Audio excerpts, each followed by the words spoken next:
Creative Babble. Hey, it's Javier. I know many of you know me for Pretend, but a lot of people don't realize that I actually have two other podcasts, Criminal Conduct and my newest podcast, Ponzi Playbook, which I host with my buddy Neil McTighe. Well, we played the first episode of Ponzi Playbook. It was about George Santos and his Ponzi scheme. We played that here on Pretend, but it was our first episode. But now we are 10 episodes in, and I feel like Neil and I have really found our groove. And so I want you to consider giving the Ponzi Playbook a second chance. So if you haven't checked it out, I'm going to play you one of my favorite episodes. It's more of a lighthearted episode. There's a lot of poop talk, and I apologize about that ahead of time. But I think you're going to enjoy it. Plus, at the end of the episode, I have a pretty substantial, I don't know, it's substantial to me, I guess, a big update on the Stalker case. So you don't want to miss that. So stick around to listen to the Ponzi Playbook, subscribe to the Ponzi Playbook, wherever you get your podcast, and then stick around to the end of the episode, and I will give you an update on the Stalker trial. Okay, all right, let's play the show. Welcome, everyone. Today, I want to warn you, this is going to be the shittiest episode of the Ponzi Playbook you've ever heard. I'm Neil McTighe. I'm Javier Leiva. And this is the Ponzi Playbook.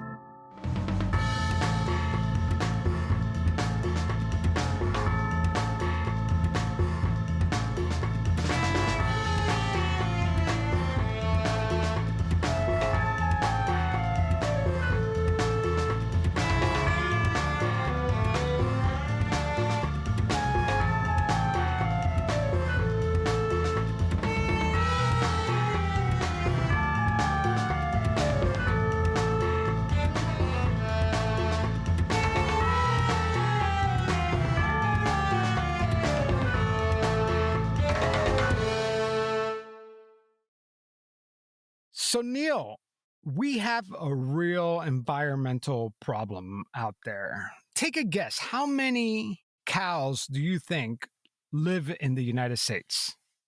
Oh, my. I'm guessing there are probably tens of millions. Yeah, actually, you're pretty close. There's 95 million cattle in the U.S. alone. Wow. Yeah, that's a lot of cattle. And, cows they're one of the largest contributors of greenhouse gases. I mean, it's a real, like when we think about global warming, this is a big, big problem, right? I've heard that, it's cow poop, right? Produces lots of methane. Yeah, it's because of the way their stomach, it's like a multi-chambered stomach, and it ferments gas and other vegetation. And just to make it digestible, and the end product is pretty much a planet killer, right? It's just gas, it's warming up the planet. But what if we could do something with this gas that these cows are producing? Is there any way that we could harness this energy and make it something else? Well, crap, Javier, you're making me think about this.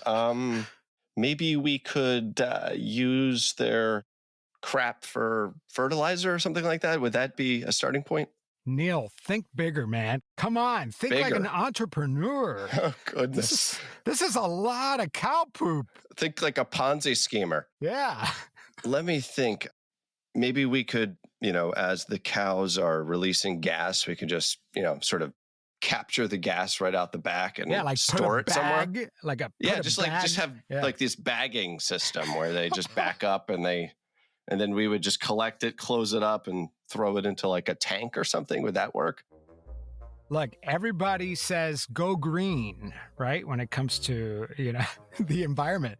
But I say go brown. Go brown. Yes. What if you could capture cow poop, like just pick it up, scoop it up, and turn it into energy? I mean, that's kind of brilliant. I mean, there are 95 million cows out there. That's a lot of dung. Yeah, and I wonder, how many times does a cow poop a day? So each one of those cow chips, or whatever they call them, is harnessing all of that untapped power and energy. Yeah. Javier, this sounds like a fantastic idea. I mean, this is big business here. Let's dig into it. Let's do something about this. Well, Neil, I hate to break it to you, but there's a company that's already beat us to the punch. It's called CH4 Power Inc. Here's a link. Here, I'm going to send you a link. Okay. All right. I'm waiting. Bingo. Got it. Okay. Opening it up. It says CH4 Power Inc. is the only firm in California providing a complete turnkey waste to power, power to profit program for the animal agricultural industry. CH4 Power Inc. provides a complete turnkey package of products and services. Yeah, Javier, it sounds like there's somebody doing this. Yeah, I love this website, Neil, because even the website hero has a sequence of images. So for our listeners who can't see it, it's like from left to right, they have a cow, then they got a picture of manure, then they got a power grid and a light bulb. So bingo. From cow poop to light bulb. Nice and simple. Yep. So who's behind this? Do you know? Yeah. So CH4 Power Inc. is run by a man named Ray Brewer from California. All right, Javier, I know our listeners know we're full of shit. We know a lot about Ray Brewer. Is Ray Brewer full of shit? Let's get into that. Well, I have to imagine that the sales pitch is a rough one, right? You know, like he's literally selling cow shit to investors. Yes. And he's trying to turn the lights on, in their head so they part with their money. That's a great salesman. If you can sell cow shit, then you can sell anything. Yes, that's right. Ray Brewer, from March 2014 through December of 2019, he raised $8,750,000 through this CH4 Power, which is actually the chemical name for methane. Okay. Through a Wyoming registered corporation. Brewer said he was an engineer. He claimed to be building what are called anaerobic digesters on dairy farms in multiple California and Idaho counties. Javier, can you tell our listeners what are anaerobic digesters? Anaerobic digesters, it sounds really complicated, but essentially they're just large machines that take the microorganisms and converts it into biodegradable material. And as a result, it's methane. And that methane is sold as green energy.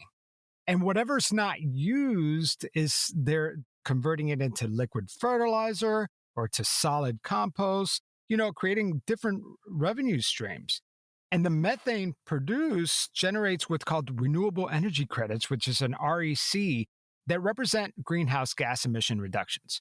And companies buy these RECs to meet green energy regulatory and contractual commitments. So what you just described sounds like a very lucrative business model. I mean, you got cow shit, you got these anaerobic digesters, and then they're generating valuable things like natural gas. They're also generating these byproducts. And then there are these renewable energy credits. And it just seems like a win-win-win, right? Yeah. Everybody's going to win, starting with cow shit. And Ray Brewer has built this ingenious business around it. But yeah, we know. Ray Brewer's on the Ponzi playbook, and Ray Brewer misled investors. And Brewer was promising his investors 66% of both net profits and the tax incentives. So it was like very attractive to these investors. He took investors on dairy tours, falsely claiming he was going to build digesters on those dairy farms. He used stock photos of anaerobic digesters that were under construction, but he had no affiliation whatsoever. He just grabbed them off the internet. He actually created fake lease agreements with dairy owners and even altered bank agreements. I mean, in one case, a bank actually sent him a letter stating that they had committed $0 to Brewer. But what did Brewer do? He took that same statement, fudged it, and changed that zero to 100 million. And he sent that to prospective investors and current investors. So people were just clamoring. They thought, oh my, Brewer is not just selling us shit, he's actually making money off of it.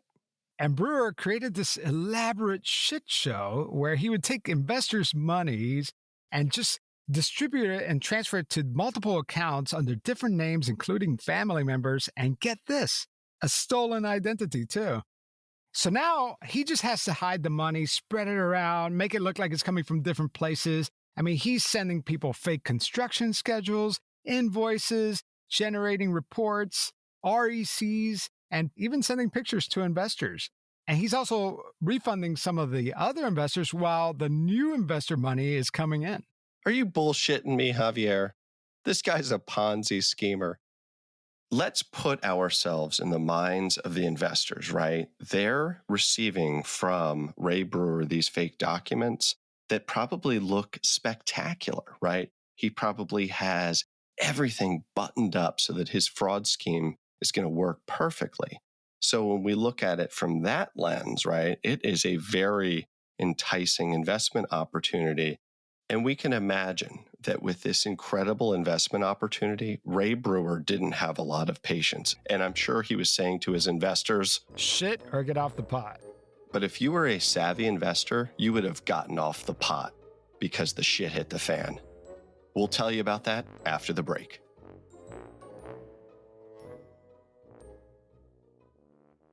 Are you one of those people that watch a movie and know who the killer is way before everyone else? That means your detective skills are really sharp. You should put them to the test with June's Journey. June's Journey is a game that you could download on your iOS or Android, and it's great because you're solving a mystery the entire time. June's Journey is a hidden object mystery game with a captivating detective story, taking you back to the glamours of the 1920s. In the game, you're playing the role of June Parker, and you're searching for clues to uncover the mysteries behind her sister's murders. What's cool is that you could build your own luxury estate island, design it, the whole thing, and you collect scraps of information and fill them in a photo album to learn about each character. You could chat and play against other players. So instead of mindlessly scrolling through social media, try sharpening your mind and play a game like June's Journey. So can you crack the case? Download June's Journey for free today on iOS and Android. TIAA is on a mission. Why? Because 54% of Black Americans don't have enough savings to retire. So in collaboration with big-name artists like Wyclef Jean, TIAA released Paper Right, new music inspiring a new financial future. With 100% of streaming sales going to a nonprofit that teaches students how to invest. Stream Paper Right now and help close the gap.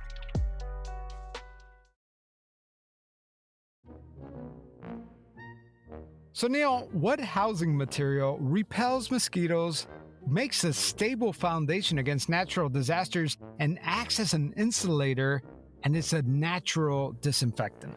I think I know the answer to the question. I'm going to leave that up to our listeners to answer. You're right. It's probably poop. People have been building houses for thousands of years with poop. I mean... You're shitting me. Even Ray Brewer built his house on shit. Yeah, all the cow poop money that he got, he invested it in his 3,700 square foot residence, over 10 acres in California. He even has a 12-acre property in Montana with new trucks, motorcycles, and 50 guns. Wow, 50 guns, that's a lot. I guess he was shooting the shit. Okay, hold on. I like that. So listeners, at this point in the show, you have to take a shot every time Neil and I say a shitty joke. So we apologize. This one's just too good. Yeah, and it's Friday. So we're recording, so why not? So Neil, right before the break, we talked about this great investment opportunity, but then we discovered, hey, it's just another Ponzi scheme. So how did Ray Brewer, what was his downfall? Beginning in mid-2019, things began to catch up to Mr. Brewer. He was faced with multiple civil judgments that his investors had obtained against him. He responded by shuttering his CH4 Power company.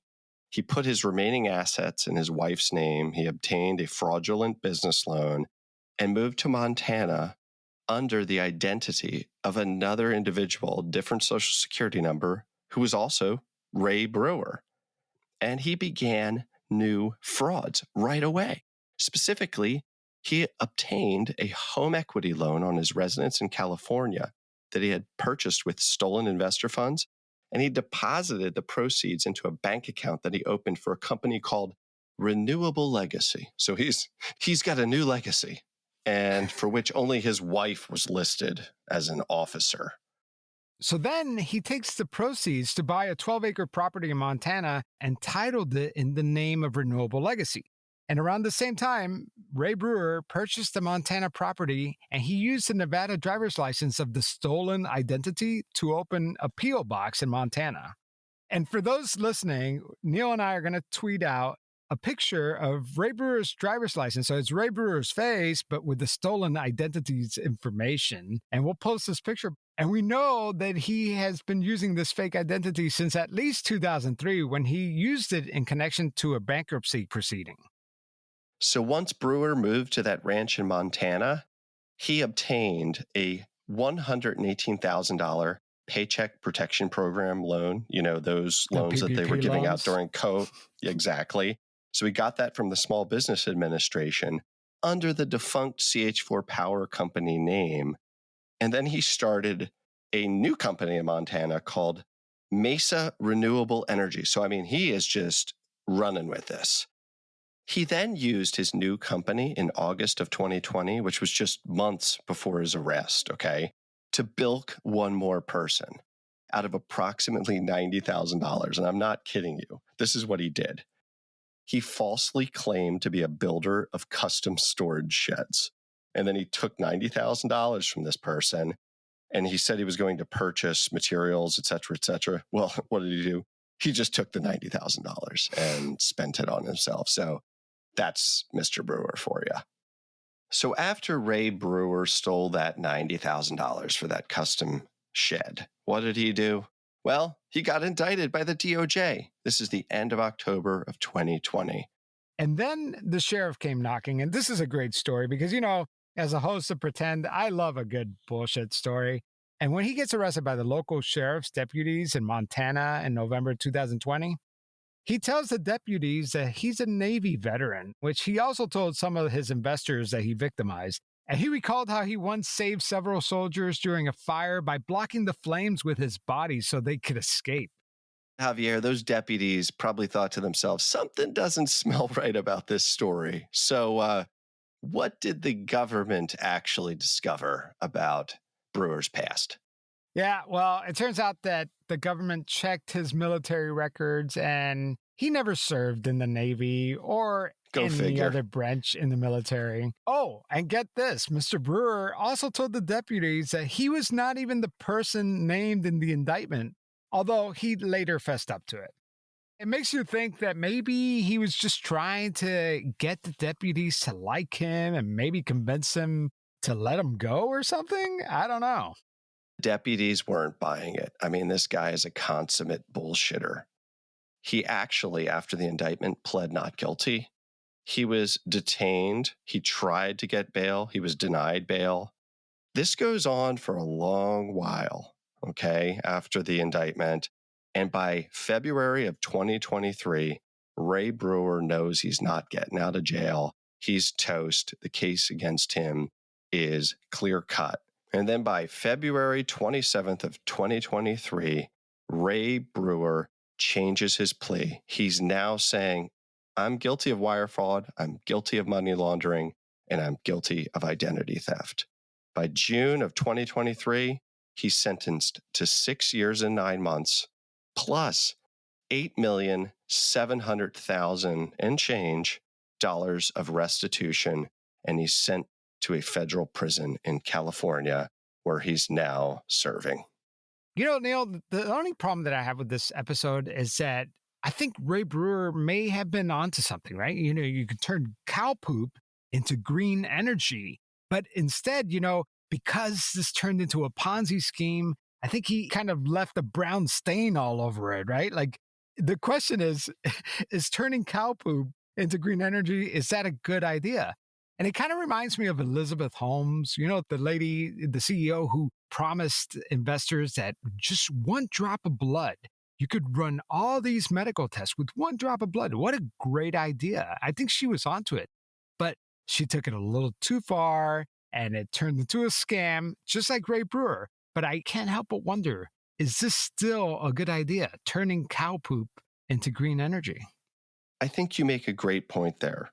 people parted with $8,750,000 of their own money to Ray Brewer because they believed in this dream and frankly, believed in the idea that we could not only generate profits, but we could help the environment and also reduce carbon emissions and have a cleaner, greener energy source. So there is something there. And I'm sure there are folks working on this, and probably there are legitimate anaerobic digesters and legitimate investment opportunities where this is functioning, or at least the initiative is in action.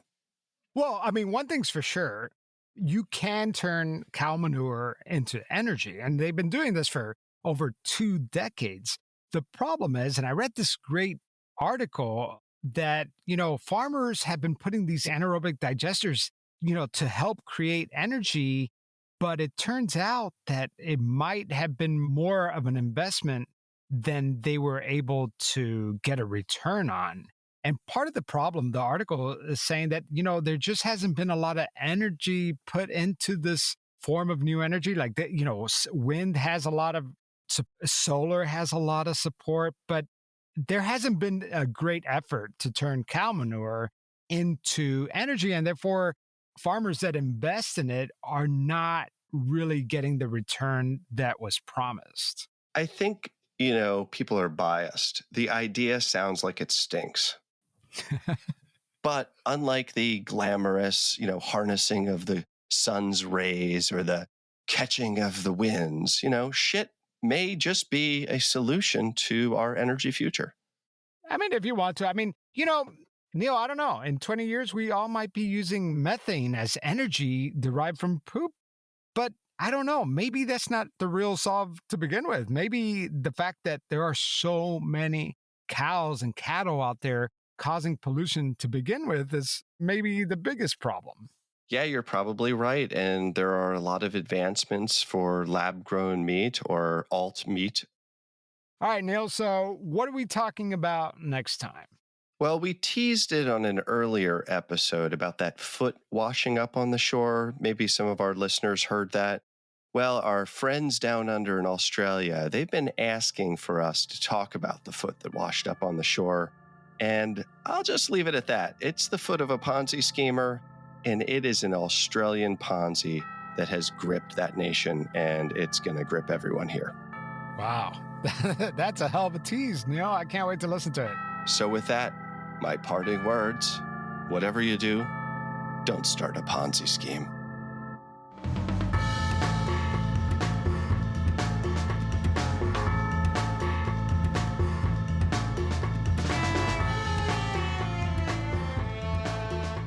All right, that was an episode of the Ponzi Playbook. They're not usually that silly, but let me tell you something. At first, I thought, a podcast about Ponzi schemes, that doesn't have any legs, but it really does, because the Ponzi schemes, most financial crimes are the same, but the actual characters around it, that's what makes it really interesting, because there's a Ponzi scheme in every corner of the financial world, and it's really interesting to see how they pull off their schemes and how often they get away with their schemes too, which that was a little shocking. All right, now the moment you've all been waiting for, an update on the Stalker trial. So, for those of you familiar with the judicial system, you know that trials get postponed all the time, and that's what's happening here. Tanya and Rick Fernandez have opted out of having a speedy trial. That means, their original trial was scheduled in September, and then it moved to October, and then November. But now the trial is scheduled for December 6th. It's expected to last a week. And so, about a week, who knows? But one important note here is that the prosecution and the defense, the state and the defense, they're trying to come up with their list of witnesses. So that's one of the excuses that they're using for the delays. Of course, I keep a very close eye on this case, and, every other day or whatever, I log on to the Maricopa County website and look at the public records that are published for this case. And I saw that there was a new document that had been published. And this time, this document was from the actual prosecutors from the state of Arizona. And the state of Arizona was asking the judge to call an additional witness. And this is the part where I did a spit take because I did not expect to see my name listed as one of those witnesses. Javier Leiva, witness. It was submitted on September 13th, 2023. So I kind of missed it there for a couple days. But that doesn't mean that I am officially a witness on the trial. That just means that the state is requesting that they may use me as an additional witness in the case in chief or as a rebuttal witness. Before you get too excited about this, I'm not that excited about it because as a journalist, I want nothing to do with the trial other than to cover it. But now, me as a witness? What's the point of having me as a witness? Everything I know is out there in the public record. It's on the podcast. I haven't held anything back, right? My concern is that by being a witness, I might not be able to attend trial. Therefore, I might not be able to cover the trial. So is this an attempt to silence me because I publicly have already announced that I'm going to cover the trial? I don't know. That's where my mind goes, obviously. But, I can't help but think of the reporter who was, covering the Elizabeth Holmes trial. For those of you who don't know, Elizabeth Holmes was the CEO of Theranos, and she was promising to give you a full blood analysis with one drop of blood. And while that sounded marvelous, it turns out that the technology wasn't there, and she was basically selling a scam. Well, Adam Lashinsky with Business Insider was a reporter who covered this, and he was called to be a witness in the trial. But the difference here is that he was called by the defense. And because of that, one of the concerns was that he wouldn't be able to cover the trial. But in the end, it was ruled that the reporter could attend the trial, and other people covered the trial too. So that's where my mind went. Another way to think about this is that maybe they have some questions about some of the methods or some of the subjects and interviews they were conducting on my podcast. Maybe they want the raw tapes. I don't know. I have not been officially called in as a witness, but that was pretty alarming for me to see my name on there because that's not what I expected. But hey, I am ready to cooperate depending on what happens, but we'll see. I don't know. I don't want to make any decisions right now. Anyway, so that's the update on the Stalker case. Of course, I don't have any connections to Tanya and Rick Fernandez anymore. They're not really in communications with me, so I don't know if the stalking is still happening. Is John Gresman still sending them harassing messages? I don't know.